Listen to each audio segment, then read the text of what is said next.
Hey everyone, the Eclectic Candyman here, and today we're going to be looking at a few different options for Toolbox drawer liners for your toolbox. Let's check them out.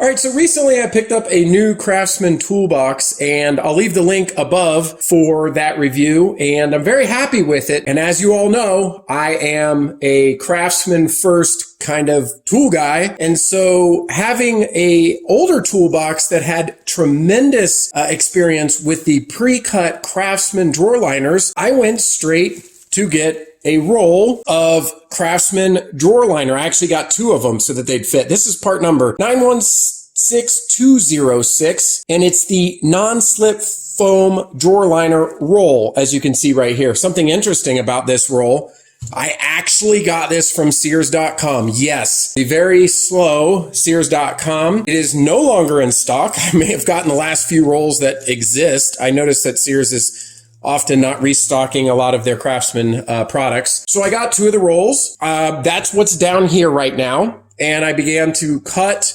them for my toolbox and laying them down in the drawers, and started to put my some of my newer tools in there, which I was pretty happy about. Again, always had good experience with Craftsman drawer liners in the past. However, this might be the first time that I've come across something in particular I do not like for Craftsman, and it is this drawer liner. So by the naked eye, you see my wrenches right here, and I have them on there, and it's great. They don't slip, they don't move, and when you do the drawer test, opening and closing, it works really great. But I found something out. So I had been using this carpenter's square in order to make straight line cuts for the Craftsman drawer liner. And because it was kind of curled up and wavy, I left this on overnight on the liner. Well, lo and behold, let's take a look at what we see on this. Do you see that black residue there?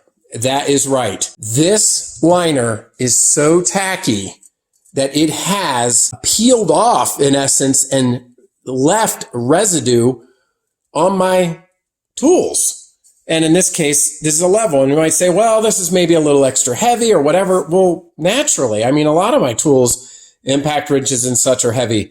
And this is why I brought out the polished professional set of wrenches that I have, because I don't want to put these in my toolbox, pull them out over time, and then see, some kind of black residue from the liner. So I was really disappointed in the Craftsman liner, and I will not be using any more of this. In fact, I will pull out the existing liner that I started to cut, and this one will not be an option anymore, which is, again, it is disappointing. I normally like to stick with Craftsman. With this one out, I had to go back to the drawing board and look for some others. There are a plethora of options out there.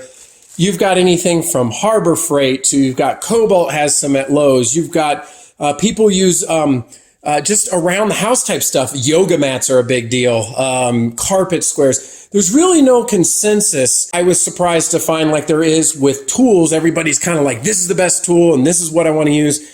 With drawer liners, it was kind of all over the place. So to that end, I went ahead and ordered two from Amazon to see which one that I liked better. And they're different. This is made by XCEL rubber, and this is let's see if we can get the information on it, 72 inches by 17 inches by 1/8 of an inch. You will need to look on any type of liner that you get on the dimensions. In my case, the drawers, I believe, are about 26 inches wide and about 16 3/8 deep. Nothing other than the Craftsman pre-cut ones were good right out of the package. With the Craftsman one, they are made for the width of the drawers, so I only had to cut the depth. But with these, I'm probably going to have to make two cuts. But that's no big deal, so I can get what I want. And this, again, it's made in the USA. This one right here, I think was about $18, and it's not going to make that much coverage. Neoprene is a little more expensive. We're going to take a look at it closer.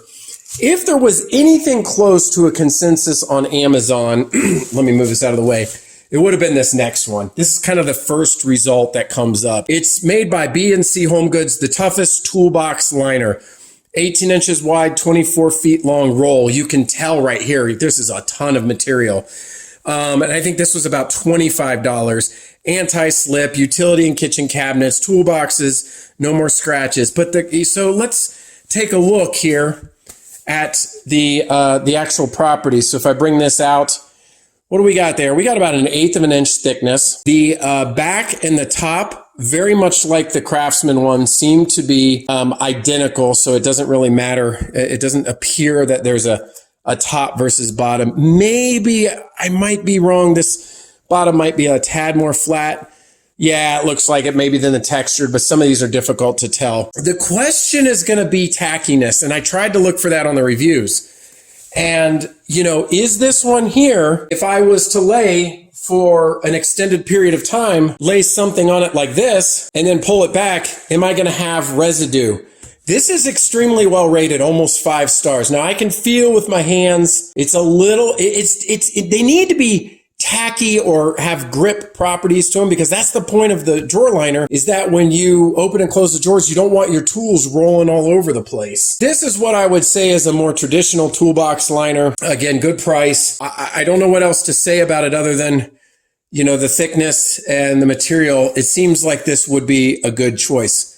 This is kind of, again, the de facto material for purchase toolbox liners that aren't yoga mats or carpet squares. All right, let's move that one off to the side. So when I did do a little research, I had found that there were other materials you could use. And once again, this is listed as a toolbox drawer liner. Now, one little hint, you don't need to buy something that says it's for toolbox drawer liners, because basically anything that lines drawers in general will be good.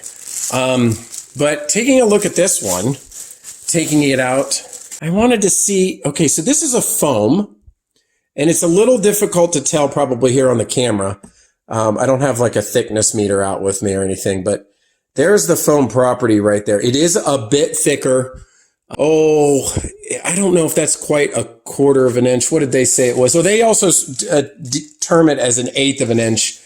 The other one actually, the other one actually said 3 millimeters, thick durable. So, but this seems to be just a tad thicker. Now, the one difference with this one is that this foam will probably compress over time. But one thing I do like about it, it does have some pretty nice grip texture to it. So if I was to, you know, say put my tools on top of it, of course I don't have it laid out because I haven't chose which one I want to use yet. But I'm like moving it with my hand, but the wrench is not moving itself. Will it, you know, fall apart or break apart? Doesn't feel like that to me. This feels like a great product. I'm intrigued by the neoprene. It seems like, you know, a little bit of cushioning, a little bit of softness. This is going to be more expensive investment if I choose to go this route, but I do like it. I'll also say another thing. I looked at a lot of reviews on Amazon. I sometimes think that one company or representatives from one company go and negatively review others because, you know, for this one, for example, there were a lot of reviews like it came with holes in it and it rips so easily. Well, I'm going to tell you something right now. I mean, I don't want to put too much pressure because, again, I'm not sure which one I'm going to use, but this is not ripping. I mean, this is a good product. And likewise, the other one as well. I almost think that there's maybe like sabotage reviews. So some of that really negative stuff you have to take with a grain of salt. This roll was well packaged. It came in a nice wrapper. And the only other gripe about this particular one from XCEL, the neoprene rubber sheet, was that it didn't measure to a full 72 inches. It was like 70 inches. So again, I need to make a decision on which one I want to use. And I'll probably do a test where I lay some tools on both on the top and see if they have that like the Craftsman did. And please note, I only put these here for the video. I'm not leaving those on there because, again, that residue comes off. So these are pretty much garbage. And so I'm going to go a different route. One other thing I'll mention about these two is the porous nature of the neoprene versus the toughest toolbox liner is that this is a tad more porous, being foam. So as far as cleaning ability in the future, I'm not as sure with this that you might have to take it out of the toolbox and wash it off with like soap and water and let it dry in the sun. I'm not sure if that'll change the properties of it because it's foam versus this, which I do believe with a rag, because it's not porous, you could just wipe directly over it. So that's something to consider as well, is the ability to clean the liner itself. Let me know what you think. Would you go with the neoprene, a little bit of a different choice with a little bit of a sponge to it? Would you go with the de facto toolbox liner with the grip and the typical drawer liner with the nice, by the way, has grid lines kind of so you can make a straight cut, because that's another thing. If it makes you a little bit crazy, if you have poorly cut drawer liners, something like this with grid lines is going to help you out more. But what the tools you do need are, you need like a gray Sharpie, a knife and scissors, and then of course the carpenter's square in order to be able to properly cut your drawer liners for your toolbox after measurement. So let me know what you would use. Let me know what you have used, and tell me what you think about this. Anyway, I hope this helps. This is the Eclectic Handyman. Until next time, we'll see you later.